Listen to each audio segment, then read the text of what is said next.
নমস্কার। তাপসের কথাকথায় সকলকে স্বাগত। আগস্ট মাস স্বাধীনতার মাস। এই উপলক্ষে পাঠ করব অগ্নিযুগের বিপ্লবী উপেন্দ্রনাথ বন্দ্যোপাধ্যায়ের লেখা বই নির্বাসিতের আত্মকথা। ১৯০৮ সালের আলিপুর বোমার মামলার সূত্রে যুগান্তর দলের অনেকেরই আন্দামানের ভয়ঙ্কর সেলুলার জেলে কারাবাস হয়। উপেন্দ্রনাথ তাঁদেরই একজন। তাঁদের কারাবাসের আনুপূর্বিক কাহিনী ও ইতিহাস বিধৃত হয়েছে এই গ্রন্থে। রবীন্দ্রনাথ থেকে সৈয়দ মুজতবা আলী পর্যন্ত অনেকেই প্রশংসা করেছেন এই বইয়ের। ১২টি পরিচ্ছেদে সমাপ্ত হয়েছে এই বই। গত পর্বে শুনেছেন নির্বাসিতের আত্মকথার ৯ম পরিচ্ছেদ। আজ শুনবেন ১০ম পরিচ্ছেদ।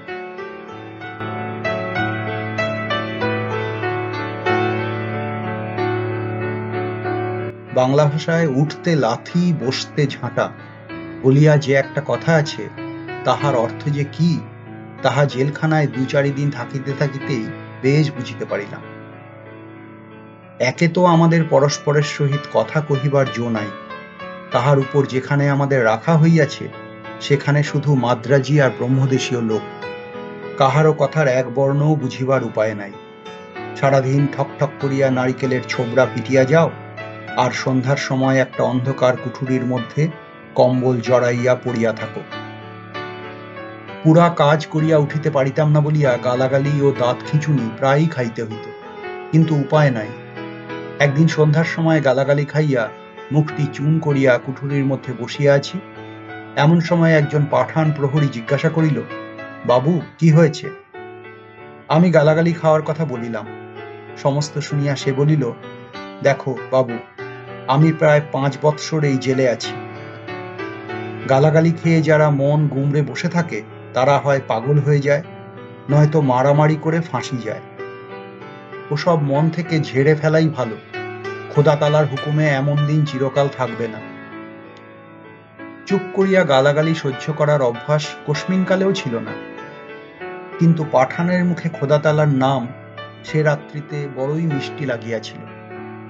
মানুষ যখন সব আশ্রয় হারাইয়া দিশেহারা হইয়া পড়ে, তখন অগতির গতিকে তাহার মনে পড়ে।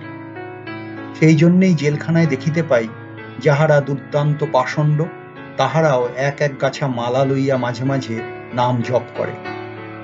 আগে এসব দেখিয়া বড় হাসি পাইত, তাহার পর মনে হইল ইহাতে হাসিবার কি আছে? আর্ত ভক্তও তো ভগবানের ভক্তের মধ্যে গণ্য। কিন্তু দুঃখের মাত্রা দিন দিন যেন অসহনীয় হইয়া উঠিতে লাগিল। ইন্ডিয়া গভর্নমেন্টের আদেশ মতো নূতন সুপারিনটেন্ডেন্ট আসিয়া যখন আমাদের ঘানিতে জুড়িয়া তেল বিষাইয়া লইবার ব্যবস্থা করিলেন, তখন মনের মধ্যে মাঝে মাঝে বিদ্রোহের লক্ষণ দেখা দিতে আরম্ভ করিল। ঝপ করিয়া ফাঁসি কাঠে ঝুলিয়া পড়া সহজ, কিন্তু দিনের পর দিন তিল তিল করিয়া মরা তত সহজ নয়। ভারতীয় দণ্ডবিধির ১২১ ধারা অনুসারে যাহারা যাবজ্জীবন দ্বীপান্তর দণ্ডে দণ্ডিত, তাহাদের মধ্যে প্রায় কেহই বাঁচিয়া থাকিয়া দেশে ফেরে নাই। আন্দামান নিকোবর ম্যানুয়াল অনুসারে ইহাদের পক্ষে যাবজ্জীবন মানে ২৫ বৎসর। তাহার পরও খালাস পাওয়া না পাওয়া সরকার বাহাদুরের ইচ্ছাধীন। মনে হইতে লাগিল যে এইরূপ কর্মভোগ না করিয়া একগাছা দড়ি লাগাইয়া না হয় ঝুলিয়া পড়ি, কিন্তু সাহসে কুলাইল না। মরার জন্য যতটা দুঃসাহসের দরকার আমার বোধহয় ততটা ছিল না। কাজেই যথাসাধ্য ঘানি পিষিয়া সরকারের তেলের ভাণ্ডার পূর্ণ করিতে লাগিলাম। একদিনের কথা বেশ মনে পড়ে। সকাল হইতে সন্ধ্যা পর্যন্ত ঘানি ঘোরাইয়াও ৩০ পাউন্ড তেল পুরা করিতে পারিলাম না। হাত পা এমনই অবশ হইয়া গিয়াছে যে মনে হইতেছিল বুঝিবা মাথা ঘুরিয়া পড়িয়া যাই। তাহার উপর সমস্ত দিন প্রহরীদের কাছে কাজের জন্য গালি খাইয়াছি। সন্ধ্যাবেলা আমাকে জেলারের নিকট লইয়া গেল। জেলার তো সুশ্রাব্য ভাষায় আমার পিতৃশ্রাদ্ধ করিয়া পশ্চাৎদেশে বেত লাগাইবার ভয় দেখাইলেন। ফিরিয়া আসিয়া যখন ভাত খাইতে বসিলাম, তখন খাইব কি? দুঃখ ও অভিমানে পেট ফুলিয়া কণ্ঠরোধ করিয়া দিয়াছে। একজন হিন্দু প্রহরীর মনে একটু দয়া হইল। সে বলিল, বাবুলোক, তকলিফ মে হ্যায়? খানা ইয়াস্তি দেও। কথাগুলা শুনিয়া চিৎকার করিয়া কাঁদিয়া উঠিবার প্রবৃত্তি হইল। নিজের গলাটা নিজের হাতে চাপিয়া ধরিলাম। এ সময় লাথি ঝাঁটা সহ্য করা যায়, কিন্তু সহানুভূতি সহ্য হয় না। রবিবারেও কর্মের হাত হইতে নিষ্কৃতি নাই। নিচে হইতে বালতি বালতি জল উঠাইয়া দোতলা ও তেতালার বারান্দা নারিকেল ছোবড়া দিয়া ঘষিয়া পরিষ্কার করিতে হইত। একদিন ঐরূপ পরিষ্কার করিবার সময় দেখিলাম উল্লাসকর কিছু দূরে কাজ করিতেছে। কথা কহিবার হুকুম নাই, তবু কথা কহিবার বড় স্বাদ হইল। দুই এক পা করিয়া অগ্রসর হইয়া উল্লাসের কাছাকাছি গিয়া তাহাকে ডাকিবা মাত্র আমার পিঠের ওপর গুম করিয়া একটা বিষম কিল পড়িল। পিছনে মুখ ফিরাইবা মাত্র গালে আর এক ঘুষি। মূর্তিমান যমদূত সদৃশ পাঠান প্রহরী মোহাম্মদ শাহ এইরূপে সরকারি হুকুম তামিল ও জেলের শান্তিরক্ষা করিতেছেন। সেবার কিছুদিন এইরূপে কাটাইয়া ঘানির হাত হইতে নিষ্কৃতি পাইলাম, কিন্তু জেলার নাছোড় বান্দা দিন কতক পরেই আবার ঘানিতে পাঠাইবার ব্যবস্থা করিলেন। কিন্তু আমি তখন মরিয়া হইয়া দাঁড়াইয়াছি। একেবারে সাফ জবাব দিয়া বসিলাম, আমি ঘানি পিসিব না, তুমি যা করিতে পারো করো। জেলার তো অগ্নিশর্মা হইয়া উঠিলেন।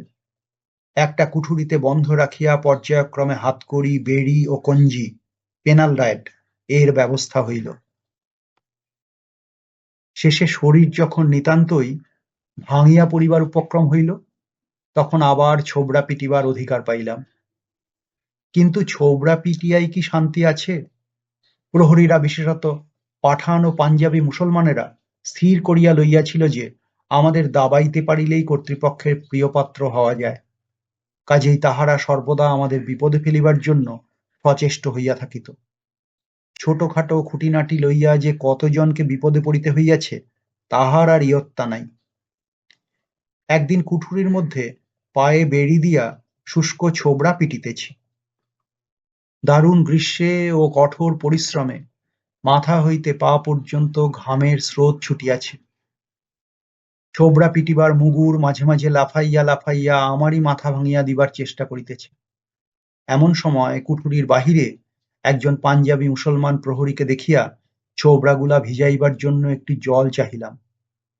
সে একেবারে দাঁত মুখ খিঁচাইয়া জবাব দিল, না না, হবে না, ওই শুকনো ছোবড়াই পিটতে হবে। আমারও মেজাজটা বড় সুবিধার ছিল না। আমি জিজ্ঞাসা করিলাম, জল না হয় নাই দেবে, কিন্তু অত দন্ত বিচ্ছেদ করছো কেন? প্রহরী রুখিয়া দাঁড়াইল, কেয়া গোস্তাফি কাট্টা? আমি দেখিলাম এখন আর হটিয়া যাওয়া চলে না। বলিলাম, কেন, তুমি নবাবজাদা নাকি? বলিবা মাত্র প্রহরী জানালা দিয়া হাত বাড়াইয়া আমার গলার হাঁসুলি ধরিয়া এমন টান মারিল যে জানালার লোহার গড়াদের উপর আমার মাথা ঠুকিয়া গেল। রাগটা এত প্রচণ্ড হইয়া উঠিল যে লোকটা যদি কুঠুরির ভিতরে থাকিত তাহা হইলে হয়তো তাহার মাথায় মুগুর বসাইয়া দিতাম। কিছু একটা না করিলেই নয়, কিন্তু করিবই বা কি? শেষে তাহার হাতখানা চাপিয়া ধরিয়া এমনই কামড় বসাইয়া দিলাম যে তাহার হাত কাটিয়া ঝরঝর করিয়া রক্ত পড়িতে লাগিল। হাত লইয়া সে জেলারের কাছে নালিশ করিতে ছুটিল, কিন্তু রাস্তার মাঝখানে আমাদের বন্ধু একজন হিন্দু পেটি অফিসার তাহাকে কতকটা ভালো কথা বলিয়া কতকটা ভয় দেখাইয়া ফিরাইয়া লইয়া আসিল। প্রহরীদের সঙ্গে আরো দু একবার এইরূপ ঝগড়া হইয়াছে, কিন্তু দেখিয়াছি যাহাদের নিকট তাহারা হারিয়া যায় তাহাদেরই ভক্ত হইয়া পড়ে। দুর্বলের উপর নির্যাতন সব জায়গায়ই হয়, আর সে নির্যাতন পাঠানেরাই বেশি করে।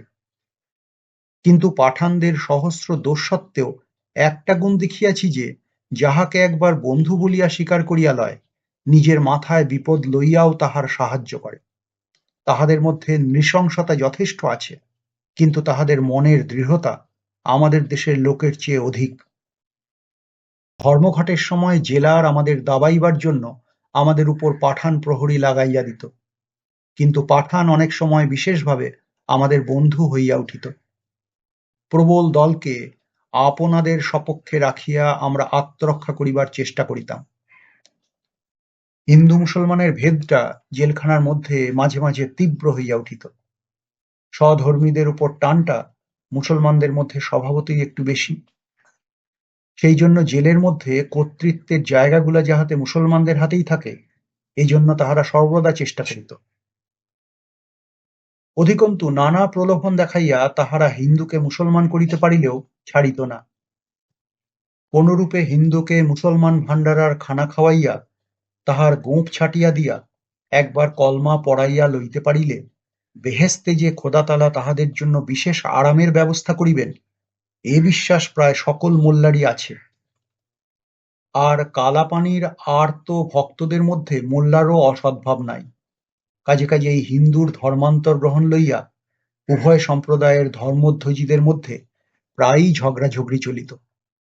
একজন হিন্দু, বিশেষত ব্রাহ্মণের ছেলে যদি ঘানি পিষিতে যায়, তাহা হইলে ৫-৭ জন মোল্লা মিলিয়া তাহাকে নানারূপ বিপদে ফেলিবার ষড়যন্ত্র করে।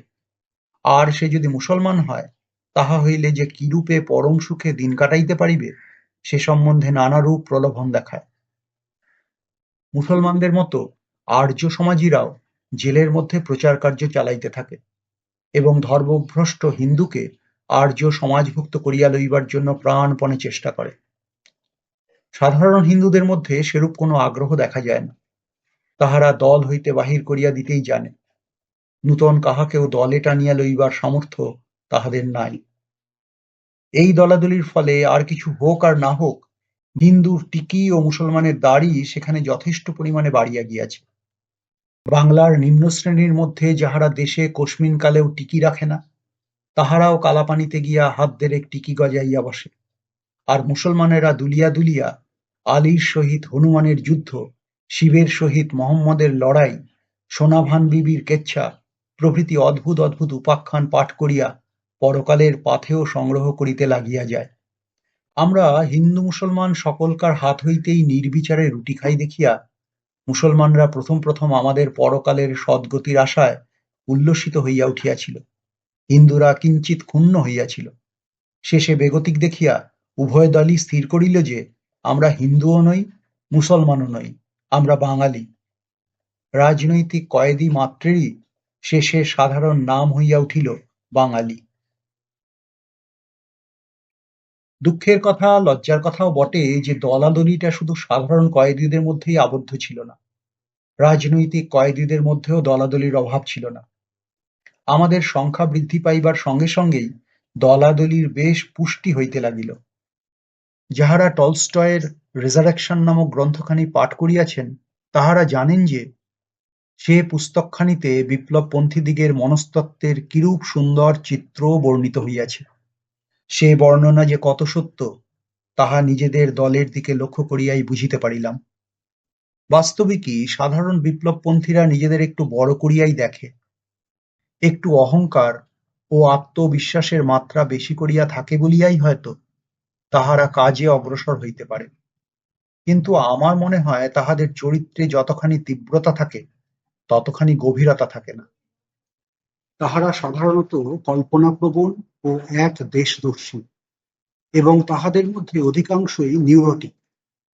রাজনৈতিক কয়েদিদের মধ্যে নূতন ছেলে আসিলেই আমি সন্ধান লইতাম যে তাহাদের পিতৃকুলে বা মাতৃকুলে ৩ পুরুষের মধ্যে কেহ বায়ু রোগগ্রস্ত ছিলেন কিনা। অধিকাংশ ক্ষেত্রেই বায়ু রোগের ইতিহাস পাইতাম।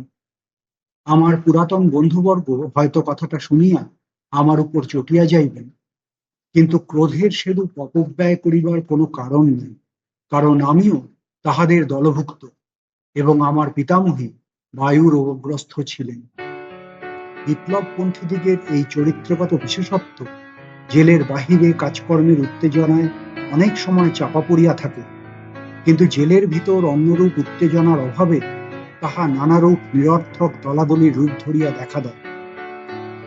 কোন দল বেশি কাজ করিয়াছে, কোন দল ফাঁকি দিয়াছে, কোন নেতা সাচ্চা আর কোন নেতা ঝুটা, এরূপ গবেষণার আর অন্ত ছিল না, এবং প্রায় প্রত্যেক দলই আপনাকে আদি ও অকৃত্রিম বলিয়া প্রমাণ করিবার জন্য পরস্পরের বিরুদ্ধে সত্য মিথ্যা অভিযোগ উপস্থিত করিত। এই প্রতিষ্ঠা লাভের চেষ্টার সহিত প্রাদেশিক ঈর্ষা মিশিয়া ব্যাপারটাকে বেশ বীভৎস করিয়া তুলিত। জাতীয় সম্মিলন ও ভারতীয় একতার দোহাই দিয়া কত অদ্ভুত জিনিস যে পাচার করিবার চেষ্টা হইত, তাহার আর ইয়ত্তা নাই। মারাঠি নেতারা মাঝে মাঝে প্রমাণ করিতে বসিতেন যে যেহেতু বঙ্কিমচন্দ্রের বন্দে মাতরম গানে ৭০ কোটি কণ্ঠের কথা আছে, ৩০ কোটি কণ্ঠের কথা নাই, এবং যেহেতু বাঙালি কবি লিখিয়াছেন বঙ্গ আমার জননী আমার, সেই হেতু বাঙালির জাতীয়তাবোধ অতি সংকীর্ণ। একজন পাঞ্জাবি আর্য সমাজী নেতা তাহার বাঙালি বিদ্বেষ প্রচার করিবার আর কোনো রাস্তা না পাইয়া একদিন বলিয়াছিলেন যে যেহেতু রামমোহন রায় এদেশে ইংরেজি শিক্ষা প্রচলন করিবার জন্য ইংরাজ গভর্নমেন্টকে পরামর্শ দিয়াছিলেন, সেহেতু তিনি দেশদ্রোহী, বিশ্বাসঘাতক। এরূপ যুক্তির পাগলাগারদ ভিন্ন আর অন্য উত্তর নাই।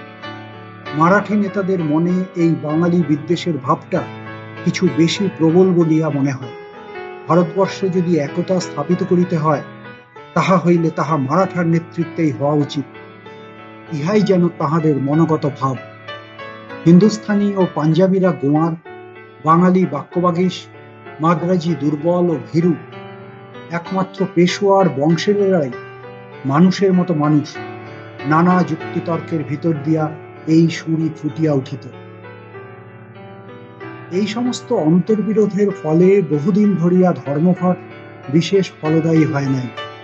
শেষে যখন ইন্দুভূষণ জেলের যন্ত্রণা সহ্য করিতে না পারিয়া আত্মহত্যা করিল, উল্লাসকর পাগল হইয়া গেল, সেই সময় কিছুদিনের জন্য অন্তর্বিরোধ ভুলিয়া আমরা একজোটে কাজ করিতে পারিয়াছিলাম। নেতাদের মধ্যে অধিকাংশই নিতান্ত দায়ে না ঠেকিলে নিজেরা ধর্মঘটে যোগ দিতেন না। দূর হইতে অপরকে উৎসাহ ও উপদেশ দিয়াই নিজেদের কর্তব্য পালন করিতেন। কিন্তু ধর্মঘট বহুবার ভাঙিয়া গেলেও শেষে সরকার বাহাদুরের আমাদের সঙ্গে একটা রফা করিতে হইয়াছিল।